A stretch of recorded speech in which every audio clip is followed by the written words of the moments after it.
And here we are. By the magic of technology, we've gone from my Zoom room, your Zoom room, straight into Kerner Hall to have a little music as part of this chat with all of you. Now, as I mentioned in my talk, one of the things that we had planned, a big festival this year, a festival within our season, is the Beethoven 250th Birthday Festival, which was going to have 18 concerts. We still have several of them that we're going to do, including James Ennis playing all the sonatas, the violin sonatas of Beethoven, and we have Stuart Goodyear playing the Beethoven Ninth, but in the list transcription for solo piano and voice. But a few of the concerts are going to have to be postponed into next season, and we'll announce those soon. We're not even sure which ones, depending on quarantine, etc. So what we thought we'd do is actually hear a little Beethoven for you. This is Alexander Malikov. He's a student here at the Glenn Gould School. He's a second year, Russian-Canadian who's been here for many years. He's quite Canadian now, Tim Hortons and everything else. He's going to play the first movement of Beethoven's Piano Concerto Opus 111, and then we'll come and chat a little bit about Mr. Beethoven and what it means to you. So take it away, Sasha. Thank you.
Terrific. Take a bow to the nobody here in Kerner Hall, but all the people watching on the Zoom. Thank you. So let's just break that down a little bit. This is the final sonata of Beethoven. First of all, how many of them do you play now at your young age? Well, I have played 10 of them, but there are 32. Yeah, there are 32. Yes, and you've played 10. Okay. Yes. So you're on your way. Is it a goal to play all of them at some point? That is one of my dreams, actually. Yes. And so why do you play this one rather than some of the other maybe easier ones? I was drawn to it several years ago when I was doing my master's, and it really spoke to me on a high spiritual level. And it's a sonata, and I felt like there's something very special that I can communicate with this piece, and I couldn't stop myself from learning it.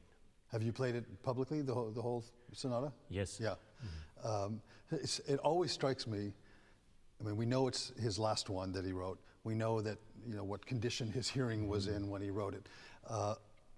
And there's certainly some bombastic, some anger, some great passion.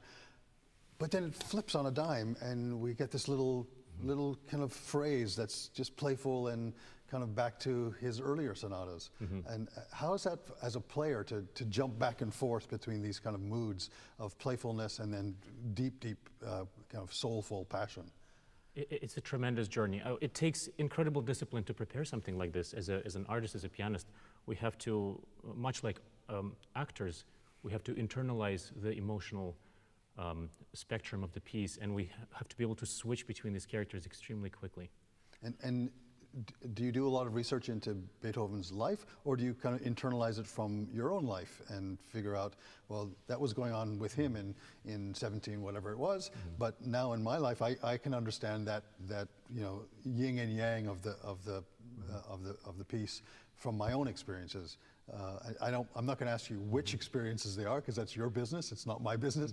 But do you take from yourself, or do you kind of go historically and look at what he was going through? I think it began with myself. I felt a pull towards this piece in terms of what it has to offer. And then, of course, I was doing all kinds of research and listening to recordings. But sometimes it's important to keep that intuitive streak and to really not interfere with that. It's very important, because this piece, it's about life and death. It's a very personal piece for anybody. The first movement represents the struggle of life, and we have this brief moment that you mentioned where it's, but in general, the first movement is the difficulty of life, and then the second movement, which is a very long cantabile, it's this idea of perhaps the afterlife, and maybe in the because the sonata before that is much more oriented, I think, towards, if I may say so, Christian tradition. This one is geared more towards Eastern philosophies, which I do believe Beethoven has studied at this time. And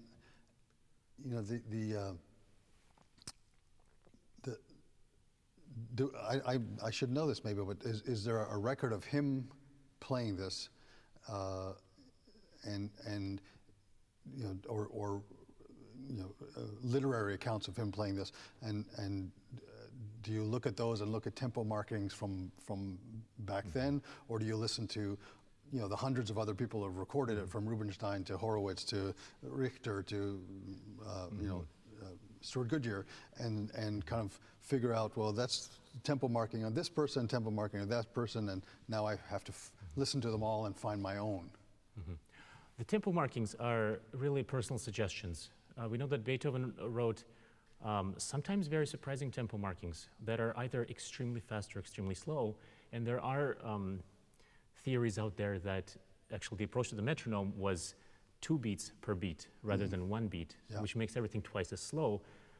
That is an interesting idea, and I can see in certain ways how it could be legitimate. But Beethoven did indeed write metronome markings, and they are very personal to him. He was using a very different instrument. It's very difficult to capture. Even nowadays, it's hard to set a specific metronome marking, because it depends on the instrument, it depends on the space, on the whole, what tempo one might choose. And considering that Beethoven was writing a completely different instrument, and his hearing was quite severely lost at this point, so I doubt that he was able to hear the silence in the whole like we can. So let's move on now. You're going to play us something completely different. Yes. Tell us about what you're going to play. This is Granados, Enrique Granados, Spanish composer, Allegro di Concierto. It's a fun, it's a party piece. It's fantastic. It's full of, it's a complete contrast to the Beethoven, and it's in good mood. It's very festive. I think it was written for a composition competition for an audition piece or something, and it did win. So, and it's a great pleasure to play. Well, enjoy. This is Alexander Malikov, a student here at the Glen Gould School, and obviously destined for greater things when he leaves the school, and a career already starting and will continue. So enjoy. Thanks, Alexander, for doing this for us. Thank you, Mervon. Play Granados.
It seems so strange to be having one person clap for after all of that music making. Thank you so much for being with us, and thank you to the U of T people. And I think we're now going to go to switch back to the Zoom and go to a Q&A with me and all the people that are gathered. So thank you, Sasha. Thank you, Mervon.